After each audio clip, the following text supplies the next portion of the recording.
Hello, hey, this is Face to Face with the Nation. This is Frenchie again. I'm your host. Behind me is my first shop in Seattle, which is 2501 Jackson. I came out of Raw Image Barber Shop, so we're going to talk about the shop. Walk on with the middle street. Let you know this is my neighborhood, Seattle Central District area. Come on. Stay right here. Stay right there. Stay right there. Originally, when I had this building, it was all yellow. This whole section has been a restaurant. It's after me.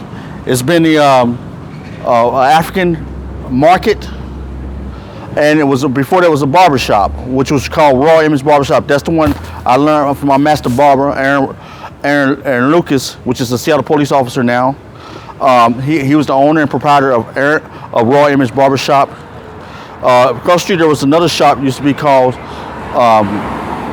I'm trying to think of the name. I'm sorry, it's right off my mind. But nevertheless, this is the shop where I got my management level under my apprenticeship training to be a professional barber and business owner. So in this shop, Raw Image Barber Shop, I learned how to manage a shop. So I'm excited to be back in the neighborhood. This is called the Central Area of Seattle. It's changed a lot. A lot of different businesses came in, actually made it better. I'm glad to see the different change. We still got the church on the corner there, but believe it or not, this whole building used to be yellow. Currently, it's a bar in Seattle, but if you look inside, come on in with people inside. Come on, we're not going in, but we'll come to. It's now looking inside. It's a bar now, but this was my old shop. Keep looking at me. This is the old shop I used to have. I had this whole building.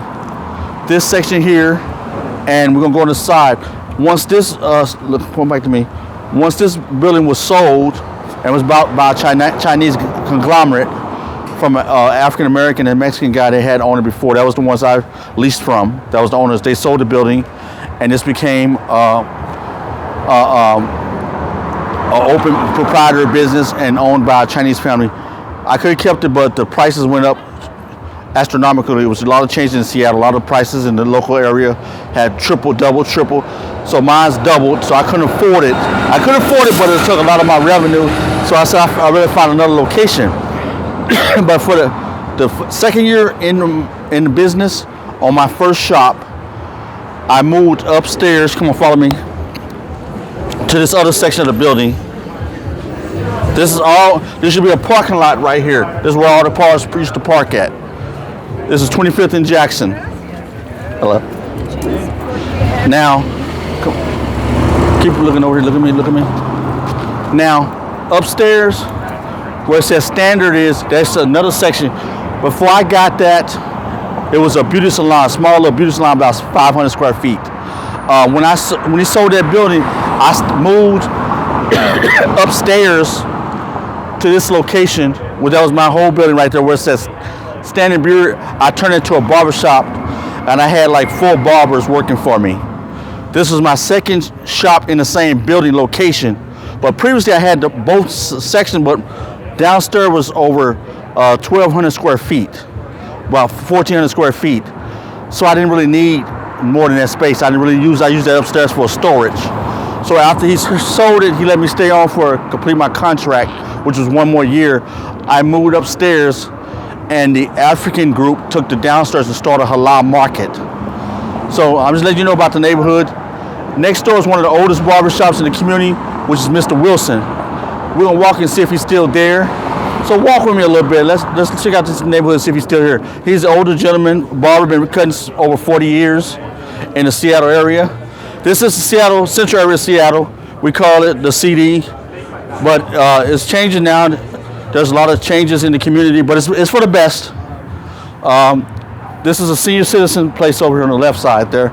Yeah, Mr. Wilson's still here, guys. Let's look at I'm gonna show you Mr. Wilson's barbershop. He gave me a lot of knowledge and a lot of information. He was right next door to me. If you look right here, this is Mr. Wilson's barbershop.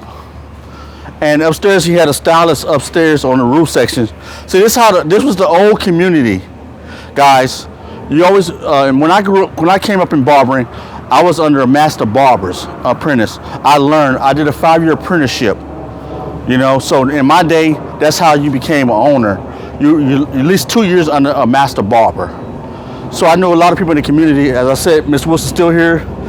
He's an elderly gentleman, but I was next door. We had respect for each other.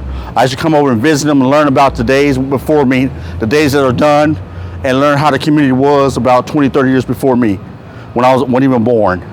So he told me a lot about the 50s and the 60s. And we talked about barbering and how barbering's been good to him.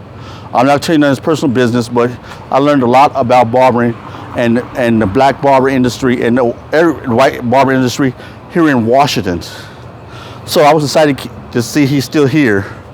Let's walk back to the shop so we can look up, pan it up a little bit, sir. And you can see how big the space was. The problem with this location was we had to walk upstairs. I didn't have an elevator. So I really couldn't get a lot of, my elderly clients couldn't come, and some of my stylist elderly clients couldn't come because there was only a tiny, a narrow passageway, and we were upstairs from previously being downstairs on the floor.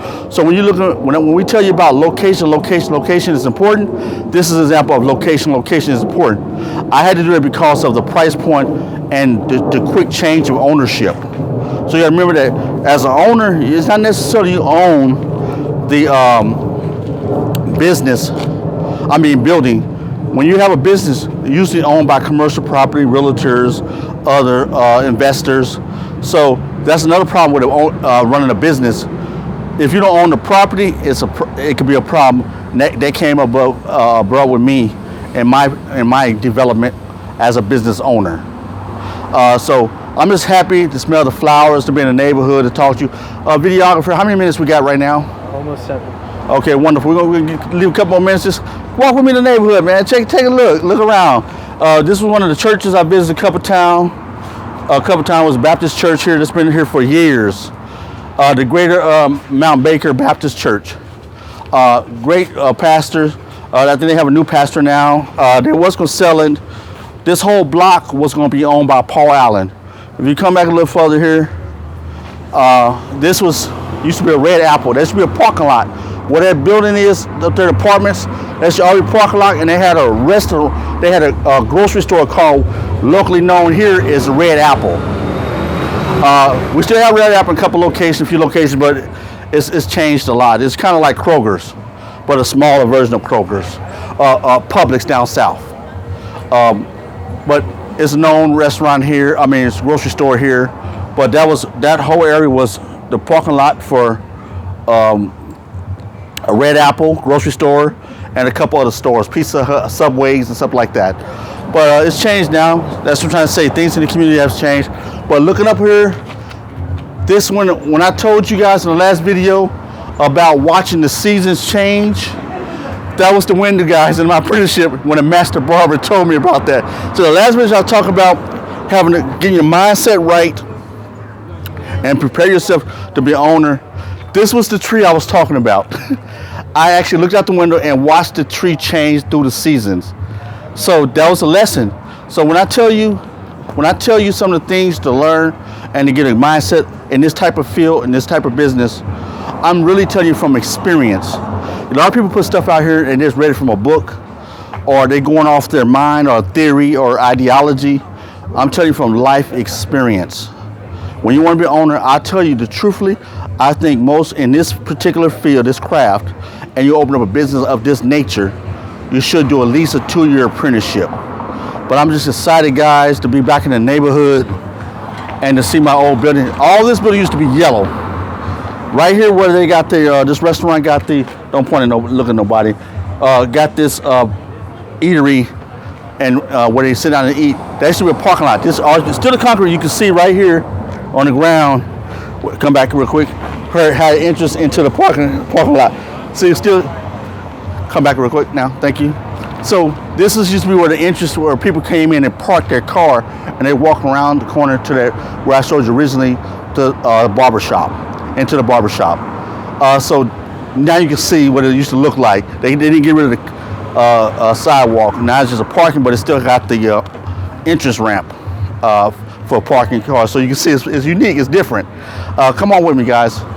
Right, welcome to my neighborhood. This is years. This back in I started here in 2005, guys. 2005. This was my first building.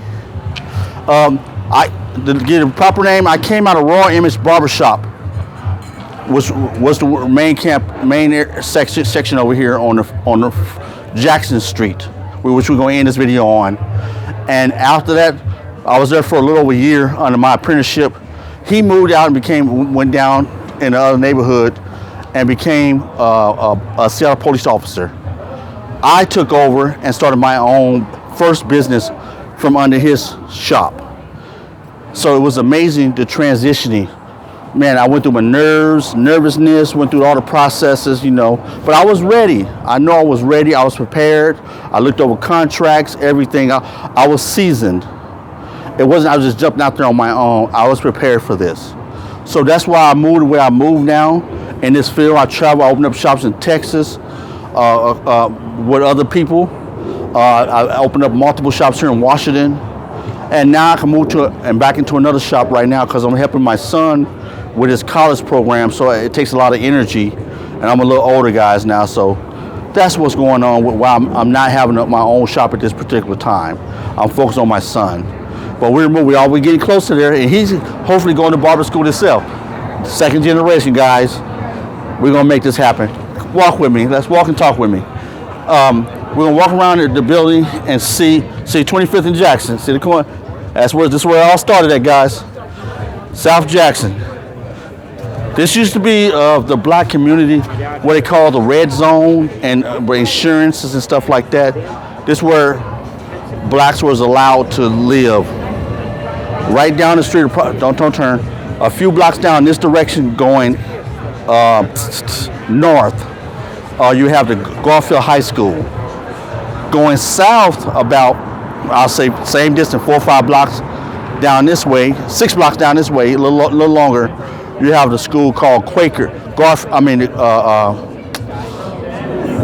sorry, it's the Quakers. Their name, their motto is the Quakers.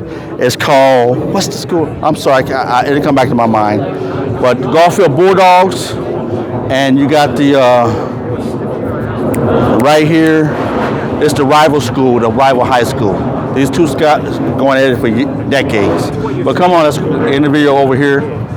So this was all my first shop, which was the name was called after my son, was called Francisco Barber Shop. I'm excited being, guys. I'm excited being back in the neighborhood. But walk with me. It's definitely changed. Look at the neighborhood. Got different type of business. Give you one example. That where it says barbecue at, guys. I actually was through my barber business and learning business.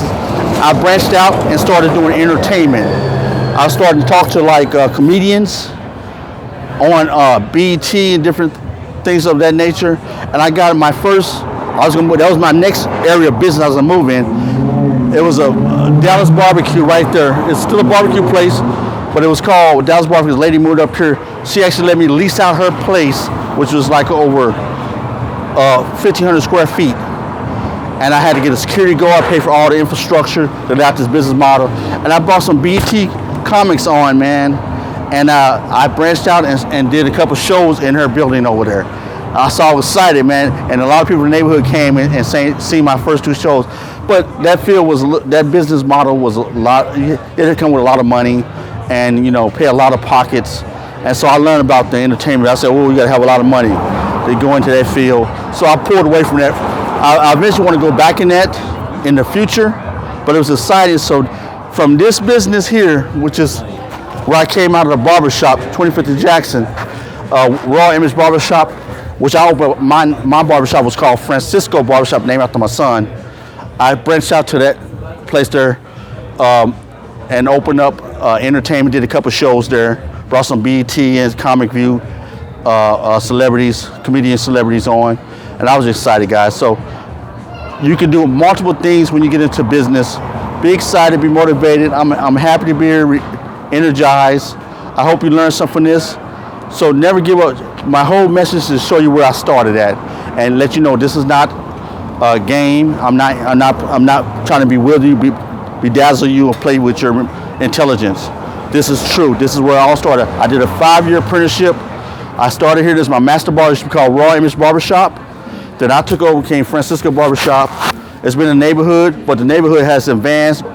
Different businesses came, transformed, and we're excited. It looks good. It looks bright, and I'm excited. But I'll see you next time. Thanks for hanging out with me and going over my nostalgia and showing you where I started at, and let you know it was not a game. I have documentation to let you know if you need that. We'll know about it. Leave a comment, subscribe, and like below. I'll wait to hear from you. This is Face to Face with the Nation. Your host, Frenchie Love.